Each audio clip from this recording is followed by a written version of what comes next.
कहानी की शुरुआत एक भयानक तूफान में फंसे प्लेन से होती है, जहां हमारा मेन कैरेक्टर, जिसका नाम चक था, शांति से बैठकर टॉयलेट कर रहा था कि तभी अचानक टॉयलेट का दरवाजा जोर से खुल गया। पायलट ने तुरंत चक को सीट पर बिठाया क्योंकि समुद्र में इमरजेंसी लैंडिंग करनी थी। पायलट ने लाइफ राफ्ट देकर बेल्ट बांधने को कहा। प्लेन तेजी से नीचे गिरने लगा।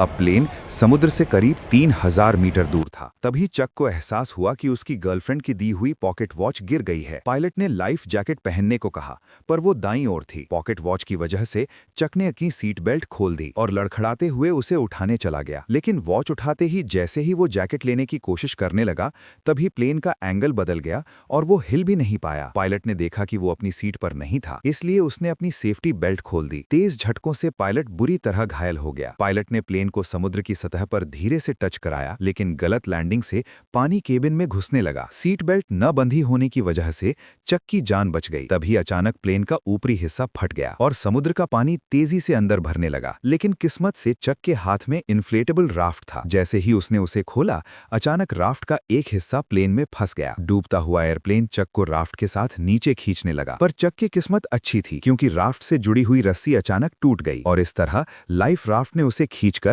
मौत के मुंह से बाहर निकाल लिया। आखिरकार चक सुरक्षित समुद्र की सतह तक पहुंच गया। उसने अपनी पूरी ताकत लगाकर राफ्ट पर चढ़ने की कोशिश की और मरते दम तक राफ्ट के किनारे को कसकर पकड़े रहा, लेकिन वो धीरे धीरे उस इंजन की तरफ बहने लगा जो अभी भी चल रहा था। पीछे खतरा देखकर उसने तुरंत आंखें बंद कर लीं। तभी इंजन में आग लग गई और ब्लास्ट की लहर ने उसे उछालकर दोबारा समुद्र में गिरा दिया। पूरा प्लेन एक जोरदार एक्सप्लोजन के साथ धीरे धीरे समुद्र में डूब गया। लेकिन खतरा अभी खत्म नहीं हुआ था। चक को न केवल समुद्र के तेज तूफान का सामना करना पड़ा, बल्कि एक के बाद एक उठती विशाल लहरों को भी झेलना पड़ा। वो बस लाइफ राफ्ट की रस्सी को मजबूती से पकड़े रहा। इसी तरह पता नहीं कितनी देर गुजर गई और अचानक लाइफ राफ्ट की हवा निकल गई। तेज चट्टानों ने उसे फाड़ दिया। इसका मतलब था कि वो आखिर किनारे तक पहुंच चुका था। उसने अपनी बची खुची ताकत जुटाकर लाइफ राफ्ट को घसीटते हुए किनारे तक पहुंचाया। अगली सुबह जब धूप उसके चेहरे पर पड़ी तो उसे एहसास हुआ कि वो जिंदा है और एक छोटे से आइलैंड पर बहकर आ गया है। लेकिन मौत से बच निकलने के बाद भी उसे कोई सुकून नहीं मिला, क्योंकि वो नहीं जानता था कि इस अनजान जगह पर उसे किन खतरों का सामना करना पड़ेगा। वो चलते हुए प्लेन से बिखरी चीजें उठाता गया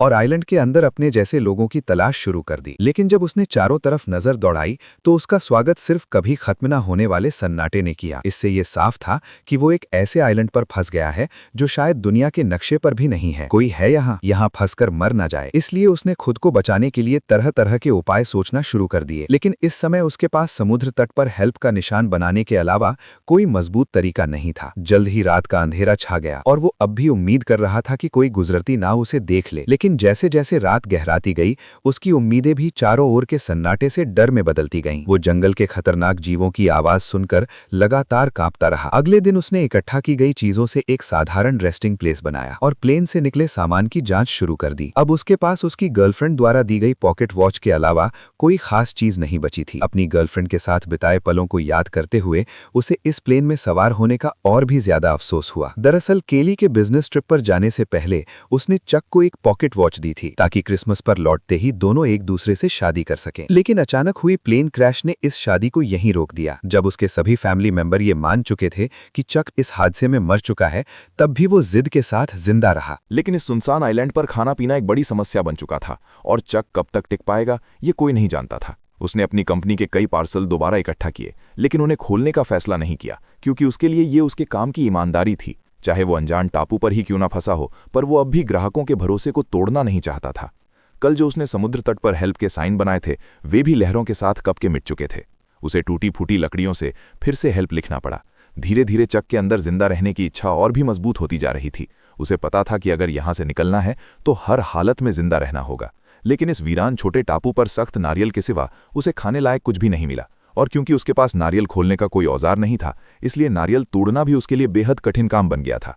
फिर उसने एक तेज पत्थर से किसी तरह नारियल फोड़ दिया और उसका पानी पीने लगा, जो उस समय उसके लिए अमृत जैसा था। लेकिन वो केवल नारियल पर निर्भर नहीं रहना चाहता था। चक ने पेट भरने के लिए इस छोटे से टापू के बाकी हिस्सों को भी तलाशने का निश्चय किया। वो यहाँ की सबसे ऊंची चोटी पर चढ़कर सब कुछ देखना चाहता था, लेकिन नुकीले पहाड़ी पत्थरों ने उसकी राह और मुश्किल कर दी। इसलिए उसने पत्थर से अपनी पैंट का कपड़ा फाड़ा, उसमें पत्ते मिलाए और एक जोड़ी जूते तैयार कर लिए। लेकिन जब वो पहाड़ की चोटी पर पहुंचा, तब उसे समझ आया कि ये सच में एक सुनसान टापू है। चारों तरफ सिर्फ दूर दूर तक फैला समुद्र था और उसके अलावा कोई इंसान नजर नहीं आ रहा था। जब वो मायूस होकर सोच रहा था कि आखिर अपनी जान कैसे बचाए, तभी दूर एक अजीब सी चीज ने उसका ध्यान खींच लिया। वो बिना कुछ सोचे उस दिशा में दौड़ पड़ा। उसे लगा शायद वो भी उसी की तरह जिंदा बचा कोई पायलट होगा, लेकिन जब चक ने उस पायलट को पलटकर देखा तो पाया कि वो काफी समय पहले ही मर चुका था। दुखी मन से उसने पायलट की लाश को आइलैंड तक घसीटा और उसके पास से काम की चीजें इकट्ठा करने लगा।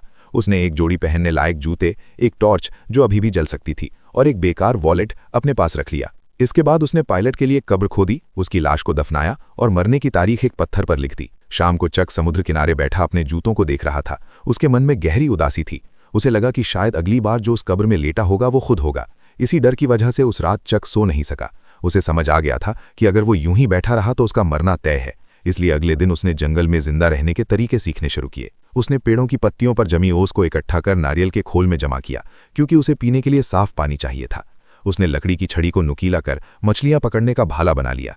भले ही ये सब थोड़ा अजीब लगता था, पर उसकी लगातार कोशिशों ने उसे टूटने नहीं दिया। उसी रात टॉयलेट करते समय उसने दूर एक रोशनी देखी। वो जोर से चिल्लाया ताकि उस नाव का ध्यान अपनी ओर खींच सके। उसे लगा अब शायद उसे यहाँ और नहीं रहना पड़ेगा। उसने टॉर्च से इशारा किया कि कोई उसे देख ले, लेकिन दूरी ज्यादा होने के कारण वो हल्की रोशनी बेअसर रही। जैसे जैसे वो रोशनी उसकी आंखों से ओझल होती गई, उसका दिल गुस्से और लाचारी से भर गया। इसलिए अगली सुबह सूरज निकलते ही वो फटी हुई राफ्ट लेकर उस जहाज की दिशा में बढ़ गया, क्योंकि ये कई हफ्तों की मेहनत के बाद मिली उसकी आखिरी उम्मीद थी। वो इसे यूं ही नहीं खोना चाहता था। हालांकि वो किसी तरह समुद्र पार करना चाहता था, लेकिन बार बार लहरों की ताकत के आगे हार जाता था। उसने अनगिनत बार हिम्मत दिखाई, मगर हर बार समुद्र ने उसे पीछे धकेल दिया। फिर भी वो हार मानने को तैयार नहीं था। उसने पूरी ताकत लगा दी, लेकिन आखिरकार समुद्र की लहरों ने उसे अपनी गहराई में खींच लिया। पानी के अंदर जाते ही उसकी जांघ एक नुकीले समुद्री पत्थर से टकराई और तेज दर्द से उसकी टांग लहूलुहान हो गई। उस वक्त उसमें आगे बढ़ने की ताकत नहीं बची थी। वो टूटी हुई राफ्ट को घसीटता हुआ किसी तरह बुरी हालत में किनारे लौट आया। शाम होते होते आसमान में तेज आंधी और मूसलाधार बारिश शुरू हो गई, जिससे पहले से घायल चक की मुश्किलें और बढ़ गईं। वो राफ्ट की मदद से सिर्फ कंपनी के सामान को ही ढक सका। फिर वो बारिश से बचने के लिए खून बहाती टांग के साथ कोई सुरक्षित जगह तलाशने लगा। तभी उसे एक छोटी सी गुफा नजर आई और होश में रहने के लिए उसने कुछ घूंट गंदा बारिश का पानी पी लिया। लगभग पूरी तरह टूट जाने के बाद उसका घायल शरीर अब और सह नहीं पाया और वो जमीन पर बेहोश होकर गिर गया। पीछे रखी टॉर्च की बैटरी खत्म होते ही वो भी अंधेरे में डूब गई। अगले दिन चक तेज दर्द के साथ दोबारा जागा। उसकी टांग के घाव में कीड़े पड़ने के संकेत साफ दिख रहे थे। इस वीरान जगह पर अगर इसका इलाज न हुआ तो उसे और बड़े खतरे का सामना करना पड़ सकता था। जिंदा रहने की थोड़ी सी भी उम्मीद के लिए उसे अपनी जिद छोड़नी पड़ी और उसने उन पार्सल को खोलने का फैसला किया। पैकेजेस में उसे 1 दर्जन वीडियो टेप, गिफ्ट की तरह सजा एक वॉलीबॉल, एक खूबसूरत महिला की लंबी ड्रेस और सबसे स्टाइलिश दिखने वाली एक जोड़ी स्केट्स मिली। लेकिन आखिरी पार्सल उसने नहीं खोला, शायद इसलिए कि वो पूरी तरह निराश नहीं होना चाहता था, या शायद इसलिए कि वो अपने लिए थोड़ी सी उम्मीद बचाकर रखना चाहता था। उसने पैकिंग में लगे फोम को अपने घाव पर रखा, फिर जूतों के फीते खोलकर उनसे अस्थायी पट्टी बांध ली। स्केट्स के ब्लेड उसके सबसे काम के औजार बन गए और लंबी ड्रेस की काली जाली से उसने एक आसान फिशिंग नेट तैयार कर लिया। उस फिशिंग टूल की मदद से कई दिनों बाद वो पहली बार पेट भरकर खाना खा सका। कच्चा खाना निगलना आसान हो, इसलिए चक ने लकड़ी रगड़कर आग जलाने का निश्चय किया। सुबह से शाम और फिर रात तक कोशिश करने के बाद भी वो छोटी सी चिंगारी उसकी उम्मीद के मुताबिक आग में नहीं बदल पाई। जब उसके दोनों हाथ रगड़ते रगड़ते छिल गए और उनसे ताज़ा खून बहने लगा, तब उसका गुस्सा फूट पड़ा। आइलैंड की कठिन जिंदगी और पुरानी चोटों ने उसे अंदर तक तोड़ दिया था। चक ने किनारे बैठकर अपने घाव धोए और तेज दर्द ने उसे फिर से हकीकत का एहसास कराया। अब जिंदा रहना उसके लिए एक ऐसा सवाल था जिससे वो भाग नहीं सकता था। अभी अभी गुस्से में फेंकी गई वॉलीबॉल उसके पैरों के पास पड़ी थी, जिस पर उसकी ताज़ा लाल हथेली की छाप साफ चमक रही थी। तभी उसके दिमाग में एक अजीब ख्याल आया। उसने अपनी लार से उस हथेली के निशान पर 2 आंखें और ऊपर हल्की सी मुस्कान बना दी। अब वो वॉलीबॉल एक इंसानी चेहरे जैसी दिखने लगी थी। शायद गहरे अकेलेपन के कारण उसने तय किया कि वो इस चेहरे को अपना दोस्त बना लेगा। उसने वॉलीबॉल का नाम विल्सन रखा और उसे अपने पास रख लिया ताकि वो उसकी जिंदगी में साथ निभा सके। ये दृश्य थोड़ा अजीब जरूर था, लेकिन कम से कम उसे अकेलापन कम महसूस हुआ। विल्सन की मौजूदगी में चक को जैसे फिर से हिम्मत मिल गई। जैसे जैसे वो तेजी से लकड़ी घिसता गया, लकड़ी के बीच सच में चिंगारी निकल आई। जलती आग को देखकर चक बेहद खुश हुआ, जैसे उसने कोई बड़ी जंग जीत ली हो।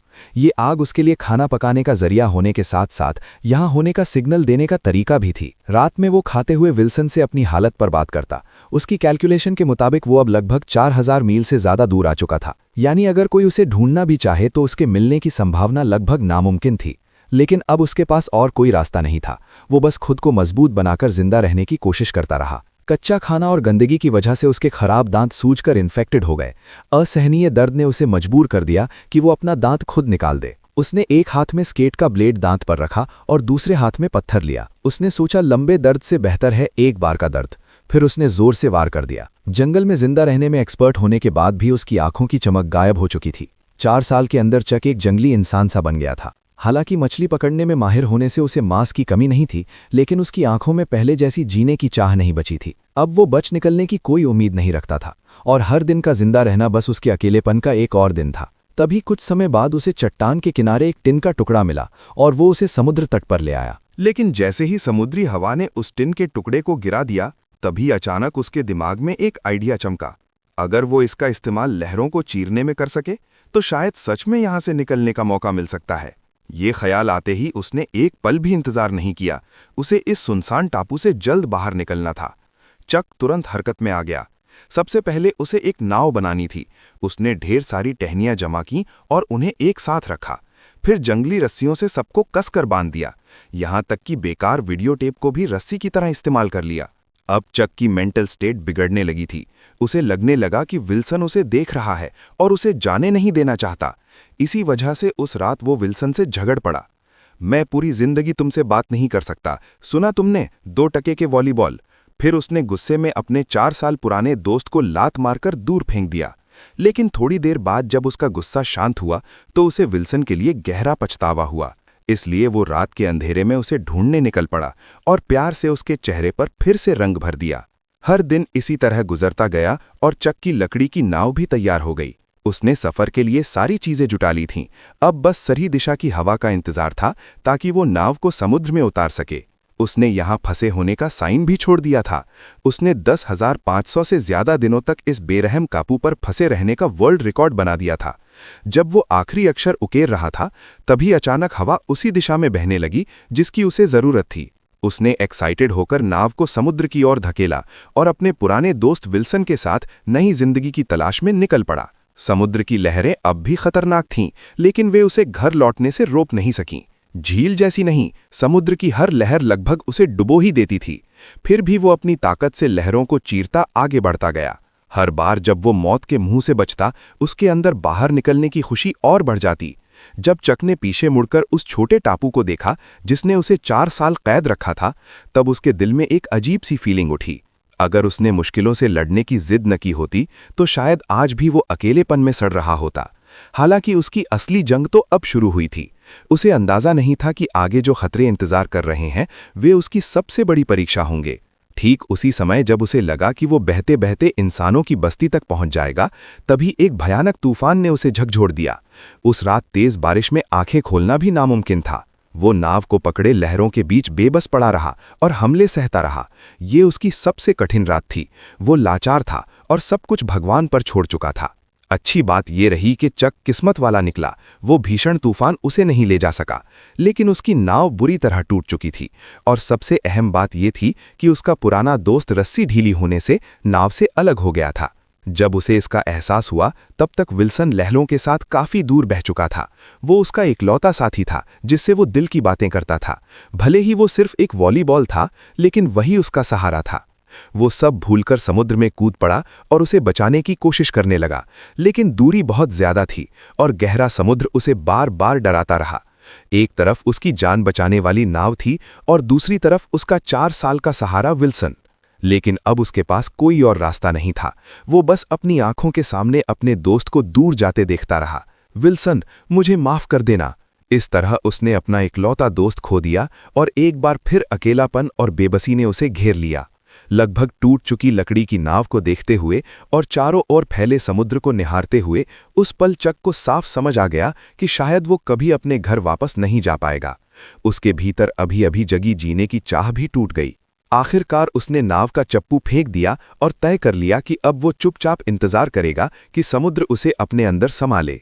ठीक उसी समय जब चक ने मौत को स्वीकार करने के लिए खुद को तैयार किया, तभी एक ऐसी सीटी की आवाज गूंज उठी जिसे उसने सिर्फ अपने सपनों में ही सुना था। शॉक्ड, वो उम्मीद लगभग खो चुका था। फिर भी अपनी आखिरी ताकत जुटाकर मुड़ा और देखा कि एक विशाल मालवाहक जहाज उसके सामने तैर रहा था। तभी जहाज पर मौजूद लोगों ने भी चक को देख लिया और इस तरह कई सालों की तकलीफों के बाद चक आखिरकार फिर से प्लेन में बैठकर अपने घर लौट आया। उसके सुरक्षित जिंदा वापस आने की कहानी ने उसे पूरे शहर में मशहूर कर दिया, लेकिन चक को इन बातों से कोई फर्क नहीं पड़ता था। वो सिर्फ अपनी गर्लफ्रेंड से मिलना चाहता था, जिसे उसने 4 साल से नहीं देखा था। लेकिन जब उसकी गर्लफ्रेंड की जगह एक आदमी ने दरवाज़ा खोला तो वो हैरान रह गया। उस आदमी ने चक से कहा, मैं केली का हस्बैंड हूँ। ये सुनते ही चक के अंदर सब कुछ जैसे थम गया। तब उसे समझ आया कि जिसे वो याद करता रहा वो अब शादीशुदा है और एक बच्चे की माँ भी बन चुकी है।